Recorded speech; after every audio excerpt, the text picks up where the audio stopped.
Casey, your leader. Gonna have a little bit of liquid sunshine. Juicing to clean out the blood and the lymph. Look at that. Emerald green, energy from the sun, converted through synthesis, minerals from the earth, taken into the plant species. Juiced and dried, added water, all the enzymes are intact, all the minerals need. This is, somebody asked about the magnesium. So this is an electron transfer of magnesium and iron. The hemoglobin is the exact same match to your molecularly. And the match goes in to your hemoglobin, which is red, and the greens, the chlorophyll, fits in perfect. And the electron transfer is the magnesium from the greens, the magnesium into the blood. So it's like a blood transfusion on the daily, right?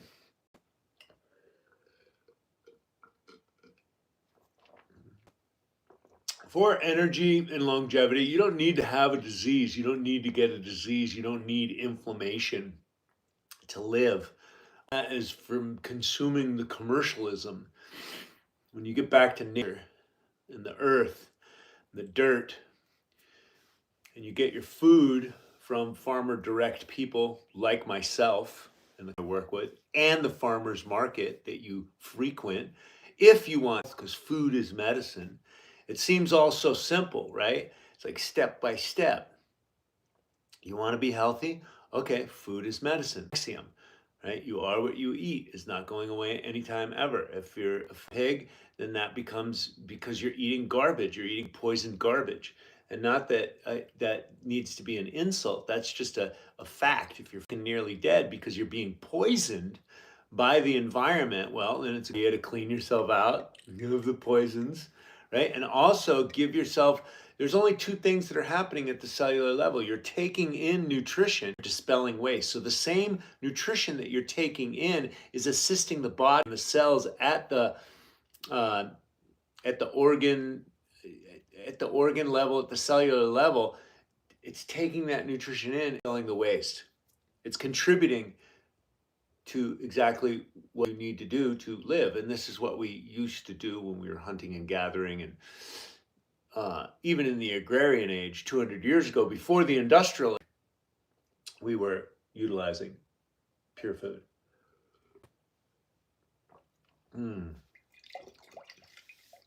Because remember, medicine and sickness is a business. And having stupid slaves that you can push around, that's good for business, right? You can control the populace, you can control the people, you can keep them that really dead and stupid. And so that's lucrative if you own certain, businesses like the dominant ones on the planet.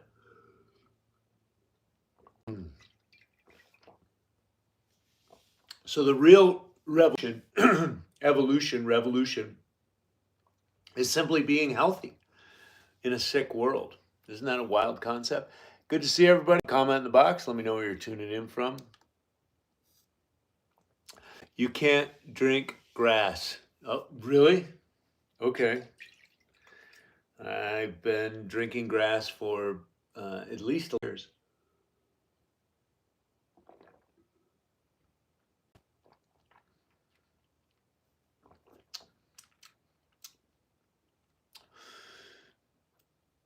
You are right in degree. First of all, this is kamut, which is heirloom seeds of wheatgrass from the Egyptian tombs.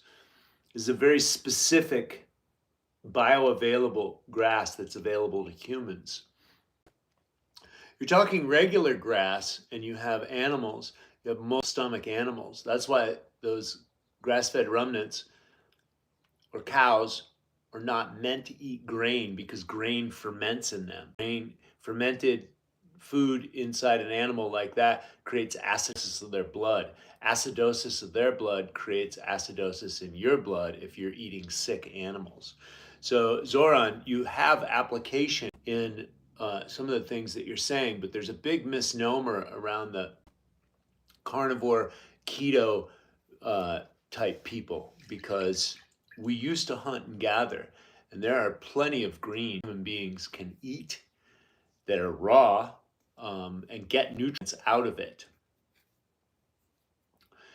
The food that we eat, the Chinese did this really well. It has to be prepared a certain way. Sprouted, um, this grass is sprouted, juiced, then dried, and so it makes it all bioavailable. So it's completely uh,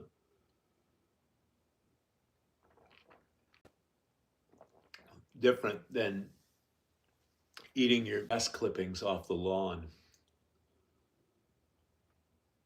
Mm. We're going to get into some citation. Thanks for joining me again today.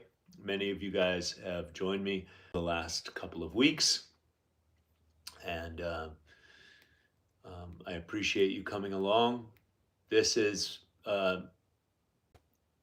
really mostly for my mental health, and of course, I like to share all my lifestyle elements with people out in cyberspace to inspire them, potentially help them. If it helps me, good for the goose, good for the gander. All right, we'll chuck the rest of this wheatgrass spirulina down the neck.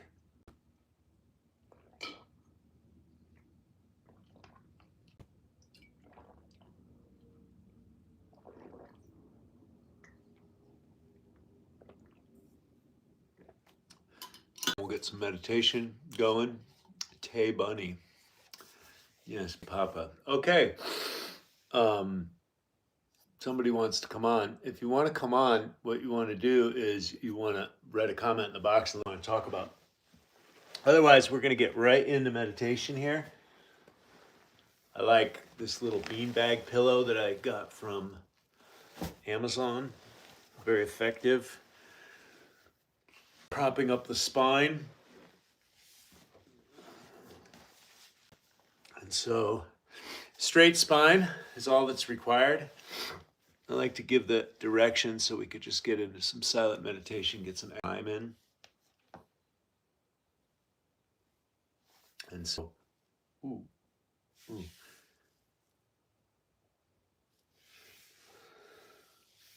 Okay, we're going to focus on the nose, the breath coming in and out of the nose. That's going to sharpen the mind. From there, you can feel the sensations all over the body. At first, you can start to feel a little tingle here. But if you pay attention closely enough, I mean, you can feel on your body. Maybe you can feel the wind or the atmosphere on your skin that's exposed. You can feel your scalp. You can feel your legs sitting crooked. Maybe your pants bunched up, sitting on your buttocks. You can feel the pressure, and so there's sensations all over the body. The subconscious conscious mind is always in contact with the sensations of the body. And the sensations of the body are directly related to the deepest parts of the mind. So body-mind connection. And oftentimes we are disconnected from the sensations.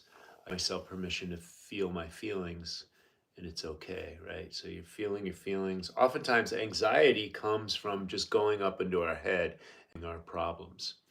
And so, so we're just gonna jump into it, focus on the breath coming in through the nose. We're gonna do about a half an hour.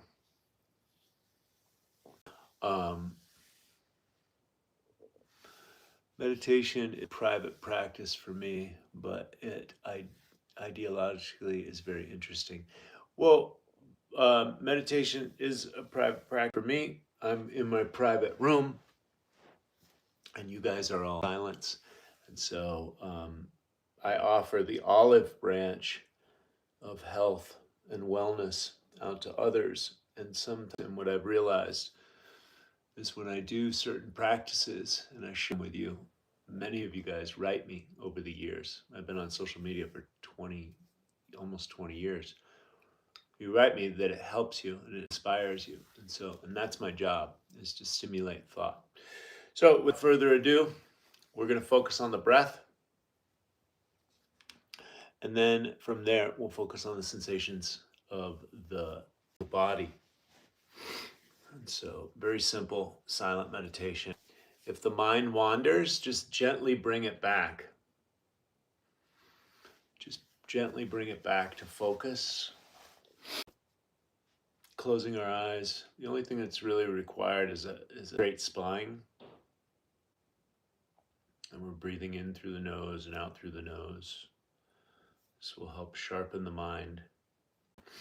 You're a silent witness. You're observing what is. This is reality right here, right now. Observing what is. Focusing on the breath coming in and out of the nose.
Okay, thanks for tuning in to the morning meditation.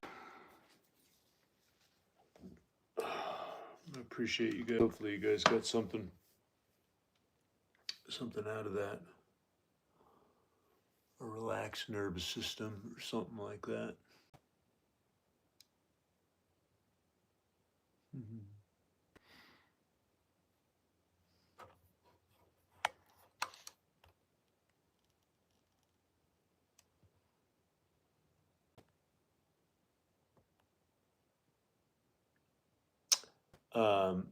Tim Berg says, if you can only do one, meditate in the morning or meditate in the night.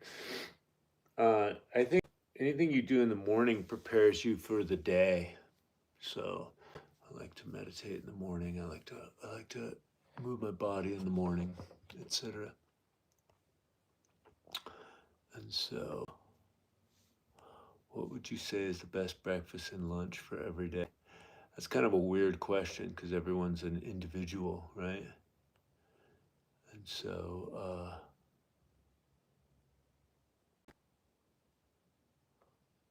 Jojo asks about Artemisia, aka mugwort. Yes, I am familiar with it to a certain degree.